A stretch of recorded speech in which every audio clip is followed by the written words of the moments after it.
to be at a Brockville Chamber meeting in person. These meetings of having the MP, the MPP, and the mayor, are legendary. And it's been far too long since we've been able to have all three of us in 3 consecutive months giving an address to a group like this. So just thanks so much for coming. Now, some of you who have been here many times know that of the 3 politicians, I have the worst record in terms of weather. So we've had a snowstorm, we've had an ice storm, we've had sleet, we've had, as my predecessor Bob Runciman would say, a corporal's guard here to greet me, right? So, it's great to be here, and I think I've got the sweet spot, right? Because in December, Pam reached out and said, Steve, because you know the drill, pick the dates. And I just had a couple of protests at the office, right? So I was trying to think, what would be the perfect day to have a speech? Valentine's Day. It has to be. It's perfect, right? So, and we've got some carnations for all of you, including for my Valentine Day, and it's great that you can have breakfast today.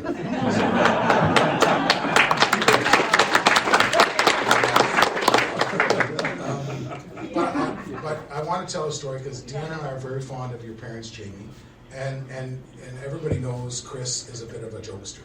So, and at one of my councils that he sat beside a gentleman that many people know in the room, the late Ray McClure, who was an ex-Brockville police officer, really by-the-book guy, and he was really by the book when it came to a council meeting, and he never wanted anything that wasn't on the printed page to be done. So one day, we had a council meeting during Valentine's Day, and listen, that's, your worship, Augusta Council, that's not a great day to have a council meeting. You want to make sure you get your butts out of that chamber the second you can to be with your loved one, right? Pretty simple stuff.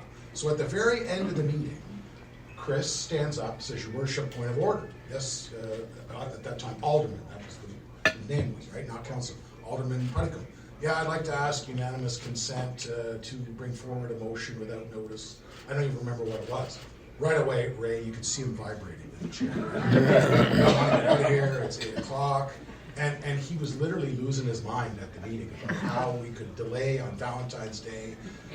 So finally, with much coercion, Ray agreed to Alderman Putticombe's motion, and Chris literally put his briefcase on his desk, popped it open, took out a carnation and said, Alderman McClure, will you be my Valentine? Ray's face was redder than the red carnation. But after that, everybody was always worried about your dad when Alderman Putticombe had a notice of motion. We were always wondering who was he going after. Right? Is it me? Is he coming after me? But it just reminded me of that story, and it was a Valentine's Day council meeting. So I just want to, first of all, I want to take the third leg of the speech at the chamber. Next month, I want you to all come and hear His Worship, Mayor Matt Wren, his speech here. What's the date? 21st. March 21st. Sir, no one's ever paid to hear me speak before. So well, there's a first for everything. So, and I want to thank the entire Augusta Council for being here. You guys get the gold star. You're now my favorite municipal council in the riding because you're all here. So I want to thank Mayor Jeff Shaver, Deputy Mayor Adrian Winans, and Councillors Tanya Henry, Michelle Bowman, and Henry Pringle. So welcome here, and just give all of our municipalities.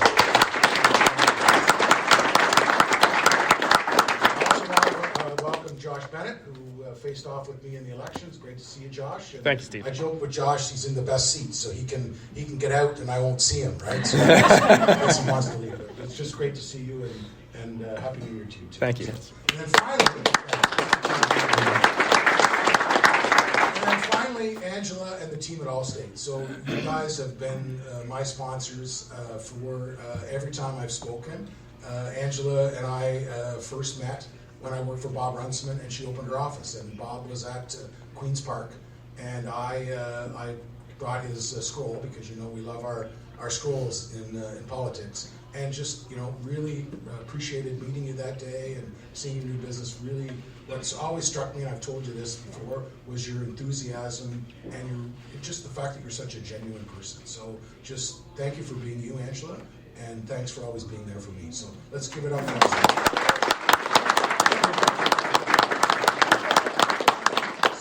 So a lot's happened since we were here.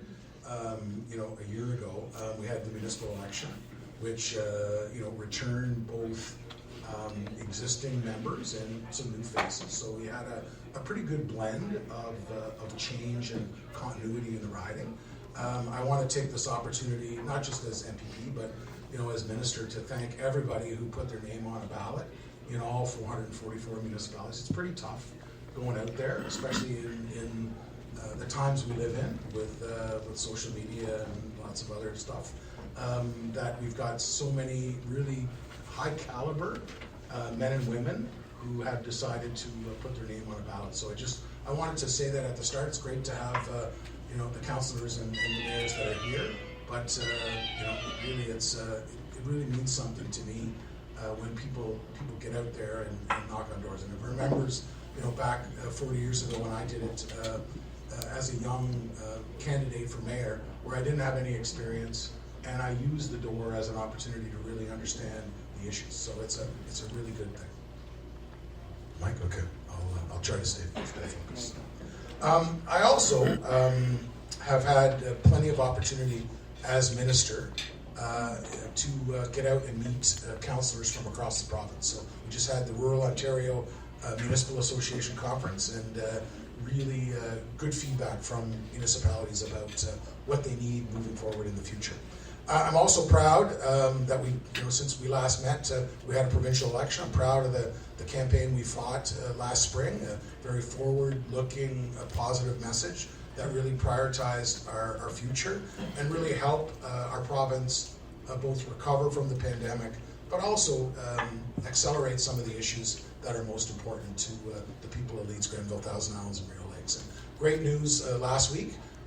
The riding boundaries, the federal riding boundaries, were proposed to be changed. And as I'm not going to say anything inside the room that I haven't said outside the room, but they were pretty wacky boundaries. It really carved up Leeds, Grenville like I'd never seen before. So MP Barrett and I and many others, including a number of mayors, presented to the Electoral Commission, and it was very satisfying on late last week to find out that the riding, the entity we call as Leeds Grenville, or the corporate riding of Leeds Grenville, Thousand Islands, Rideau Lakes, because all we did was lose the "and" in the riding. I always say it's long name, amazing service from your politicians. But all kidding aside, it was really good that we aren't having the riding carved up. Like literally to have Elizabethtown here and Kitley there, to have Rideau Lakes, Westport, Merrickville in another riding, and then to have people in Kingston snatched from their city and popped into a 401, 416 riding, just really didn't make some sense. So appreciate everybody who made deputations, just keeping Leeds Grenville whole. So it was great news. And, I know MP Barrett, if he spoke this month rather than last month, would do the same. Kudos to everyone. I'm looking over at this table. In terms of issues in the riding, healthcare is still number one. Health HR, to address the shortages of doctors and nurses. I was at Joint Services Committee of all of our mayors last week. The second time I've been there since I've been reelected, to talk about the importance of healthcare and HR recruitment. Big issue, every riding, in every community, not just in Ontario, not just Canada-wide. This is a global issue, especially in North America. There's a lot of competition, and my message to the mayors was we all need to work together, right? We need to work with our healthcare facilities. It's got major implications to public health in the riding, but also our riding's economic health, since we all know that a stable healthcare system is really critical to attracting workers and jobs to the riding. The challenges that we have in the healthcare system can't, unfortunately, be fixed all at once. We've got to put a plan in place and I think Minister Jones, many of the things that she's announced recently and some of the things that, you know, have come forward, especially with the meeting yesterday with the Prime Minister and the Premiers, really going to be exciting in terms of provinces being able to deal with some of the challenges. Although it's not everything the provinces wanted, I think it gives us an opportunity to build upon some of the successes that we've had. And one of the successes that we had last year was the fact that the government announced more than $825 million in funding to hospitals across Ontario. Our funding forecast for infrastructure investments in the next 10 years is about $40 billion. Late last year, we were able to make an announcement of $8 million for the United Counties of Leeds and Grenville for a program that's near and dear to my heart, the land ambulance program, but we've really had the community paramedicine program being expanded, which has been a real game changer. The additional $680,000 in health infrastructure funding we were able to deliver to the PGH, and you know, the recent announcements about improving healthcare for residents, things like pharmacists. You know, that was a very quiet announcement that was made effective January 1st, something that I've heard from pharmacists for years about ensuring that their scope of practice is increased. And just in the first month since we opened that up, 65% of pharmacies took advantage of being able to provide prescriptions for those ailments. You know, some 40,000 prescriptions with some 31,000 patient visits really is a game changer. And that, coupled with community paramedicine, which takes people away from the emergency room, allows them to be treated at home, plus, you know, making sure that we can accredit people from other provinces and other territories right away as of right. Some of those things are direct steps that the government's done to really alleviate the backlog of both elective and day surgeries. And I'm going to be the first one to acknowledge that these measures aren't going to solve every issue related to healthcare on their own, but I can assure you that the government is working hard to both improve access for care, but also to ensure that we listen to our professionals on the front line so that we can make good informed decisions. I'm going to continue to advocate for rural areas and smaller communities like those that I represent here in Leeds, Grenville, Thousand Islands, and Rideau Lakes. The example I'll give you is the situation in Mauritian, right? The government created virtual care in the middle of the pandemic because docs couldn't see their patients. As part of the OMA agreement with docs, we wanted to get docs back in their office. So, you know, while virtual care is here to stay, you know, we created it during the pandemic, we're keeping it. We want docs seeing patients back, you know, in their offices, but we're not solely closed on that. So the importance of expanding nurse practitioner-led clinics for underserved areas like Mauritown or like Leeds Grenville as a whole are very important. The assessment center, right? You know, the assessment center, you know, use Deanna as an example. You know, a doctor referred to the assessment center, saw a doc, got assessed for pneumonia, got treatment. You know, really that is the beauty of having that assessment center. It's not just for COVID. You know, there's docs there and doctors in the riding know that it's a resource. So, you know, that was something that yesterday I, you know, corresponded with the Ministry of Health and said, hey, do you know how great our assessment center is? You probably should consider, you know, keeping it open. And those things, along with the bigger things, you know, I think are really trying to ensure that we connect people and that the care is available where they need it. So, you know, I had a great discussion yesterday in my office with Mayor Haley from Front of Young, and you know, I'm pretty encouraged with some of the other conversations I've had with healthcare professionals since we announced that connection to care plan. I've had calls from a number of nurse practitioners, a number of interested parties that want to help us with our underserved patients, people that don't have a family doc. And I remember what it was like, right? When I first worked for Bob Renson in 2006, that's all the three of us did in the office, all day, every day, for that first, you know, 3 or 4 months. All we did was take calls from people who didn't have a family doc and didn't want to go to work, right? They wanted something else. So we've come a long way, but we haven't solved it yet, and there's lots to do.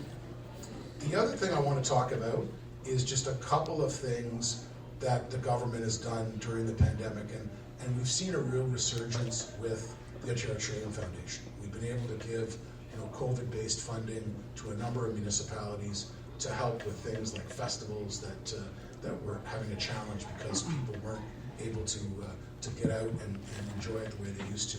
And including, it was about it was some significant dollars, but also significant dollars for infrastructure. We made decisions not just for recreation facilities, but we need to have some hard infrastructure built in our cities, towns, townships, regions, and counties. And to be able to have a program like the Ontario Community Infrastructure Fund, or OCIF, really was a game changer. We doubled it as a government. It meant more than $1 million for Brockville, more than $4 million in the United Counties. And I had a chance to tour some of the sites the other day. Really impressed with the work that municipalities are doing, both on the infrastructure side, but also on some very innovative projects for the Ontario Trillium Foundation. We've been able to help some very small facilities like Legions that were really in tough over the last 3 years and needed a bit of a boost. So, the funding I know is being put to really good use. We just need to build upon some of the success. So for the last few minutes, I just want to talk, just given the importance of housing, to talk about the ministry, the housing side, both as the MPP and also the minister. And the elephant in the room always when you talk about housing is the housing supply crisis. I'm sure many of you have heard about the bold action that the government's taking, including our pledge that we took to the people in June that we wanted to build 1.5 million homes over the next 10 years by 2031. To support the construction of these homes, we've made some major reforms to municipal government. We've passed 2 housing supply action plans in the last year alone, and we're not stopping. The government promised that it would deliver a new housing supply action plan each and every year under a re-elected government under the leadership of Premier Ford. So this is not a one and done. There's no magic bullet. There's nothing that we can singularly do that's going to snap my fingers and solve the housing supply crisis. We're working hard, but the challenge is it's being portrayed as a big city problem, and that's true. There is a challenge in our biggest cities of Toronto and Ottawa, no question. But really, when you look at all 444 municipalities, no community is really immune. Increasingly, we've got residents from big cities that look further and further afield to find a home, and the housing crisis is going to be felt, right in those smaller communities that people are moving to. The other challenge is the fact that when we picked the 1.5 million homes, we've got other experts that have been out there that have given us new data, right? Almost immediately after the election, we've had time to look at the CMHC report that probably says it should be 1.7 million. Plus you've got the decision by the federal government, which is a great decision, to bring 500,000 new Canadians to our country. I know that the majority of those newcomers who we want to welcome to our cities and our towns and our townships, the majority of them are going to come to Ontario. So if we look at, and the number that's been thrown around is 60%. So you add 60% to an already difficult housing supply action plan, it's going to be a really challenge, and that's why we have to implement, bold policy.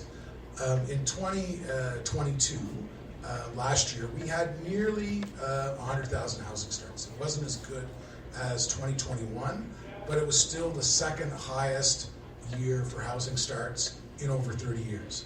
I'm proud to report that last year in 2022, there were about 15,000 rental housing starts in the province, which is the highest number on record.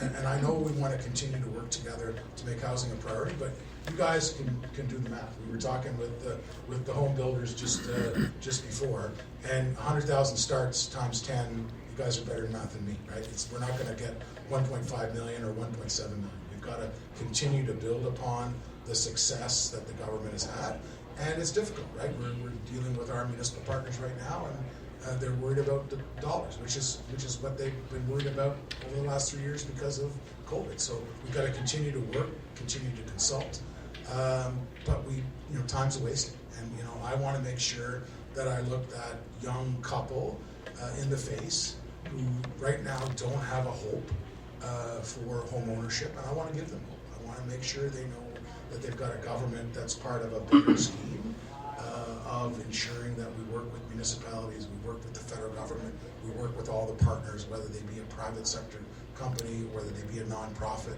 whether they be a public housing provider. We need housing of all types, of all shapes, of all sizes, of all price ranges, and we need to have cooperation. So I'm just going to end by thanking everyone for giving me this opportunity. I want to wish all of you happy Valentine's Day. Look at the sun. This is a very Steve Clark characteristic day to have a chamber speech. Nobody's got galoshes on. There's no shovels waiting for you in the parking lot to dig out of your car, which I think happened one year. I just look forward to continuing to represent you at Queen's Park. The legislature goes back just after Family Day, so we'll be back at Queen's Park for another sitting until probably early June. Lots on the plate, lots to work with municipalities, lots to work with the federal government, but also lots to make sure that we work with the business community. Again, I want to close by thanking Pam, her board, and her membership at the Chamber. Pam just sent me the economic report from the Chamber, the economic outlook, and while there are some bright lights, there's also a lot of work to be done. There's a lot of businesses that are still struggling coming out of the pandemic, and I appreciate the partnership, the advocacy, and the ideas that the Chamber has given me, not just this year, but every year since I was elected in 2010. So just thanks so much. Happy Valentine's Day, honey. Pam, I can answer some questions. We've got a few minutes, so answer a few questions too. For sure.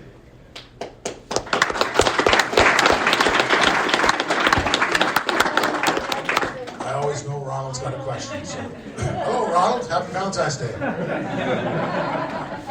right. Yes. So I wanted to. I think it's elephant in the room here, but I'm wondering if the unique, if we might call it, situation going on right now at Toronto City Council, specifically with its budget process, is making you think twice or thinking about tweaking the whole strong mayor's policy, in particular the not devolving it to deputy mayors or interim mayors, leading to this particular situation in Toronto. I'm wondering where do you think you want to go with the strong mayor's policy along with this housing supply issue? Yeah, so Mayor Tory has indicated to us that he's going to be there on Wednesday to pass the budget. So the budget and the transference of powers is not really an issue. We included in Bill 3, the Strong Mayors Building Communities Act, that the strong mayor powers would not transfer, that it would have to be a duly elected person. Remember, Mayor Tory was elected with more votes than every other councillor combined. So he received a very strong mandate. Mayor Wren and I were talking about this yesterday when I was at City Hall. So we believe there's enough in there in terms of a by-election. But Mayor Tory is going to be there on Wednesday. They'll get the budget passed, and there'll be no challenge, which is respectful, right? Most people who've served on a council understand the importance of a budget, and I think his worship, regardless of his announcement late Saturday night, wanted to make sure that the people had certainty in terms of the budget moving forward. So we've got no plans to change, other than the fact that our latest bill extends the strong mayor powers as part of a plan to appoint some facilitators at the regional level, and we're going to be moving forward with those 6 regions, appointing a facilitator, look at the relationship between regions and the lower tier. So no, we're not making any changes. Okay. Just a quick follow-up. You mentioned there's going to be a housing supply plan every year. Yep.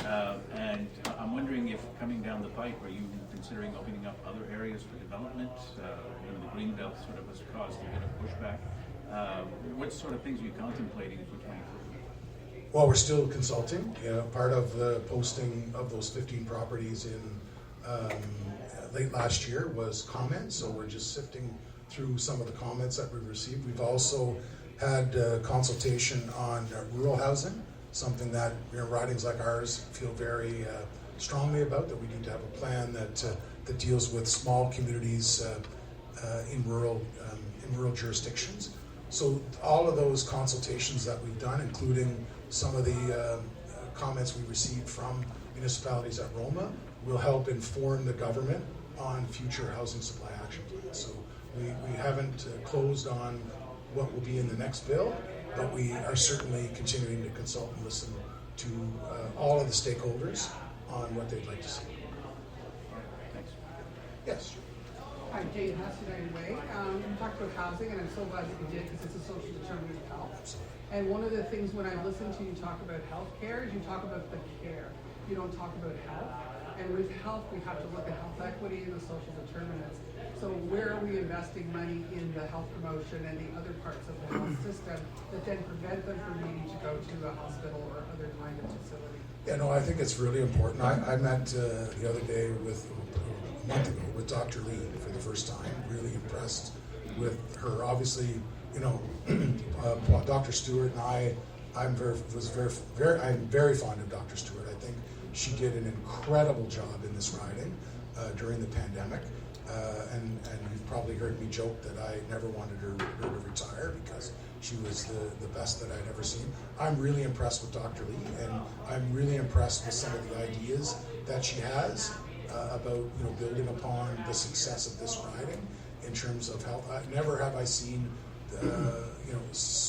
people so engaged on the health file, given what we've just been through the last few years. So, I'm gonna, we want to make sure that bodies like the health unit are giving us good ideas, and we've had really good conversations with our facilities as well. It's something that transcends across all of the different jurisdictions. I'm thinking about one of the first decisions we made. It was 3 years ago. It was like literally, a couple of days into the pandemic, we made this announcement about a social services relief fund where we would give dollars to the service manager, in this case, Allison, tax department at the county, and we just let them give the money out to wherever they needed, right? They were in the middle of a pandemic, they were going to pick priorities, so if they wanted to help people with rent, they wanted to help food banks, they wanted to help with PPE or with staffing, they could, right?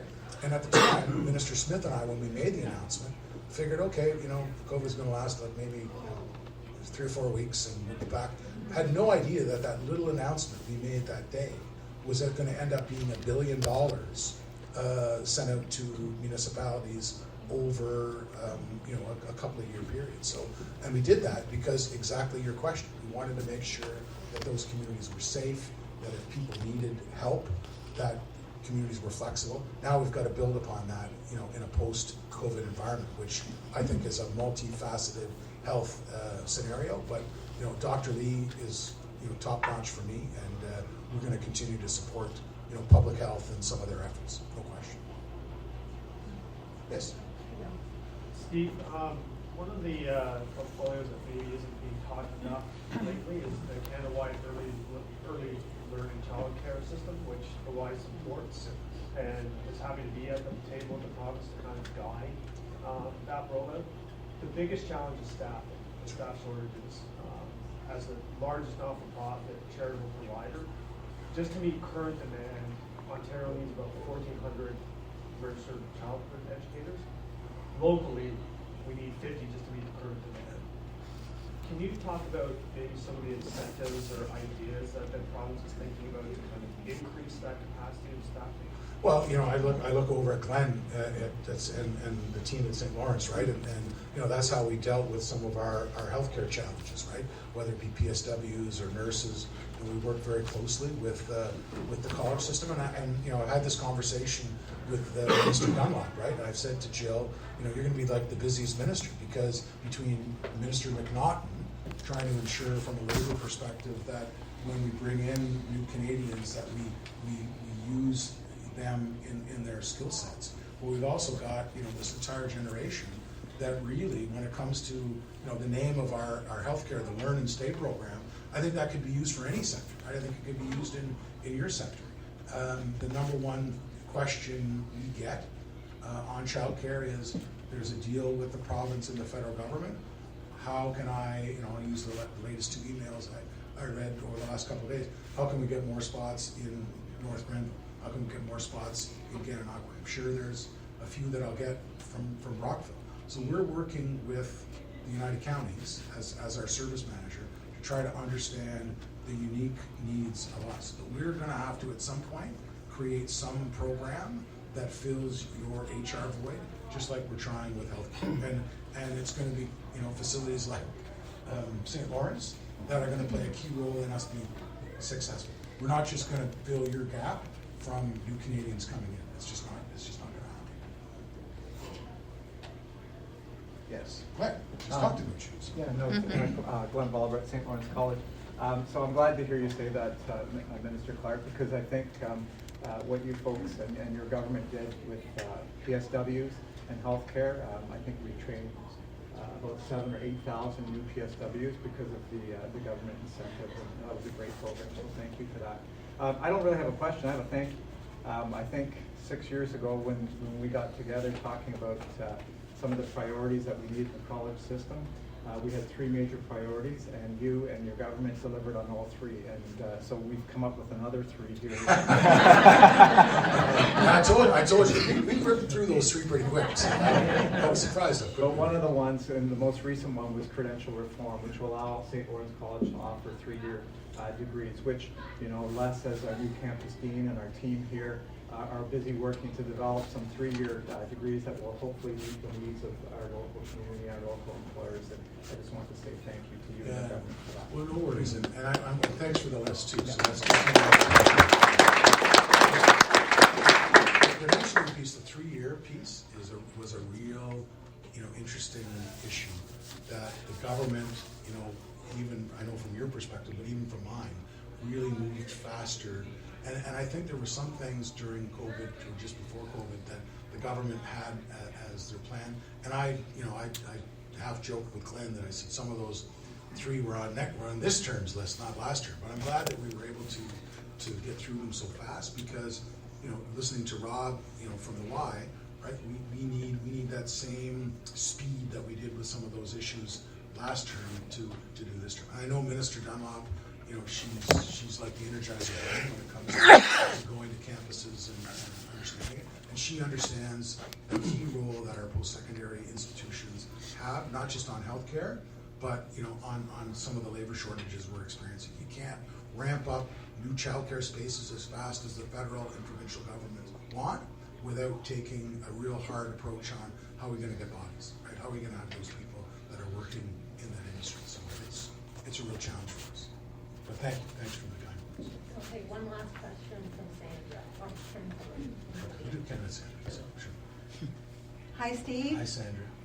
I still remember the picture that I have when the Queen came to Prescott, and there you were, this curly-headed guy sitting in the It was a hot day for that hair, too. But I wanted to ask about how the province is responding to the most recent directive from the White House, where they're putting a huge emphasis on the bioeconomy and on the connection, as the Mohawks say, everything is connected to everything else. And as you know, I've been working hard in the area of the bioeconomy and mental health as well.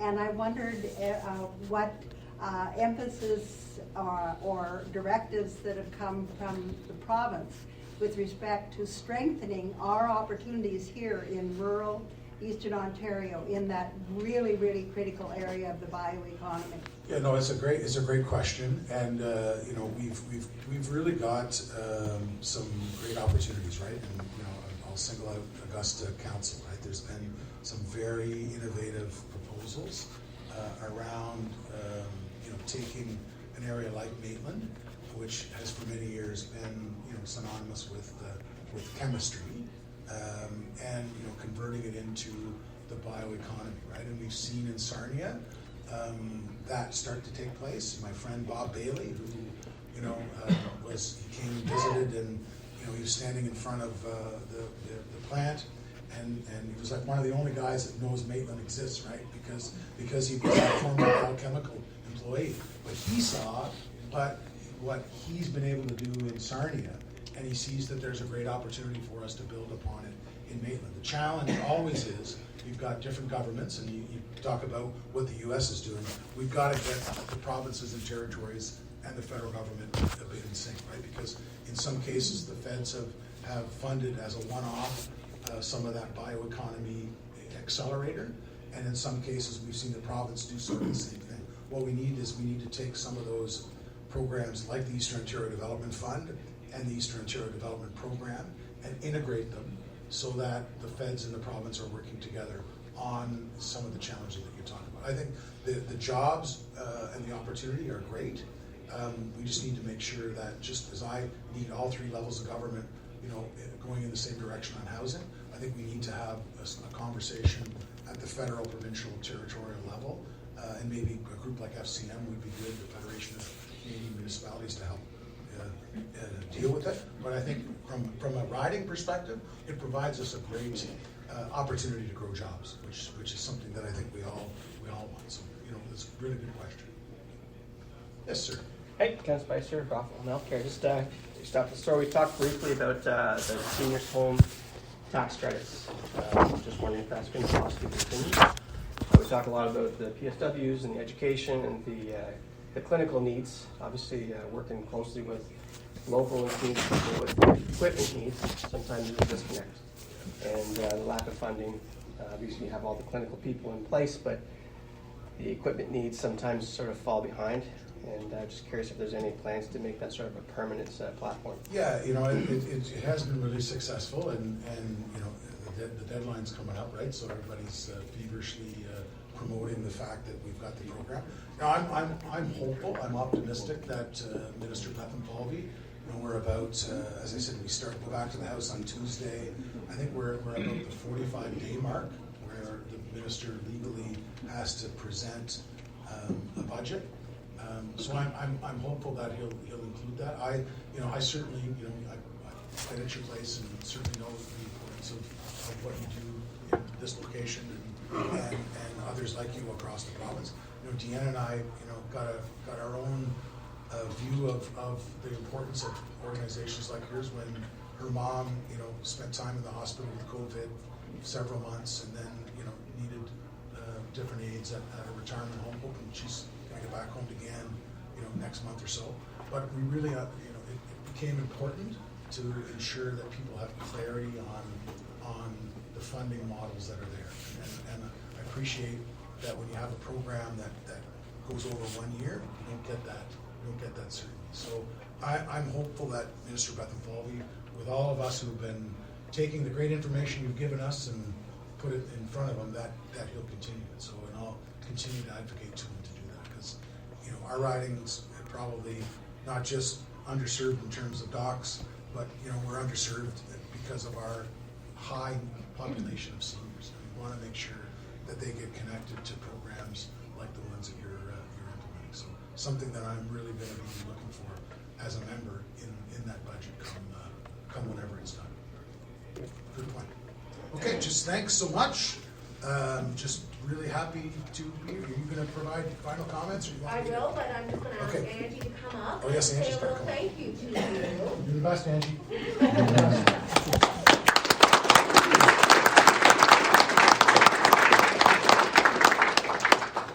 Thank you. It's always a pleasure, Steve, to be with you and to be able to sponsor this event and see everybody. This is fantastic.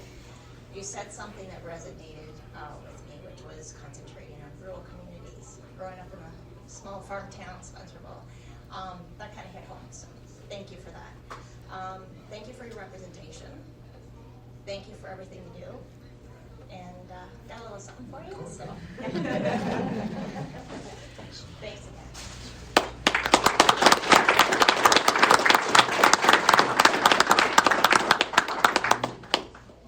All right. Product placement. Yeah, exactly. I love that.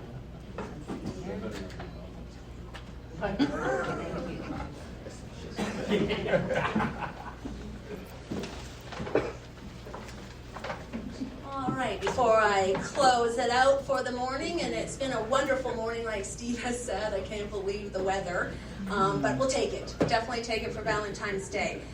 Thanks again, Angie and team. Always a pleasure having you with us and sponsoring this event, and you've been a great supporter of the Chamber on other events also. I'm just going to do a little shameless promotion for myself and my dance partner, Josh Bennett. We are Chasing Stars, Please in Grenville on March 4th. Tickets are on sale. And we have to work a little harder because I got sick last week, so we're gonna rock it out. In 2016, we were the winners, so that's what our goal is for this last event, because this is their 10th year for the Volunteer Center be doing this, and this will be their last one. So very excited. So if anybody wants to support us, you can go online and do the pledge there, or you can contact myself or Josh to sponsor us. So thanks for that. Also, upcoming events, like Steve said, Mayor Wren will be doing the update from City Hall and breakfast here at the Country Club on March 21st. Also, our AGM is March 30th here, and we will be celebrating 2 Lifetime Business Achievement Awards. The press release will be going out this week. And also, save the date for June 2nd. Our Chamber Fun Tournament will be coming back to Cedar Valley. So really excited about that and other things that are in the works. So you'll be seeing lots of announcements. Always check out our website. Our new website was developed and launched at the end of September, beginning of October. So it's really, really creative and has lots of events on our calendar of events. Also wanted to thank the Country Club team for a great morning and breakfast. Really appreciate their support. Taping this event, and we'll be uploading it up onto our website, so if anybody wasn't able to attend. So everybody have a great day. Happy Valentine's Day, and really appreciate your support, and we'll see you at the next event.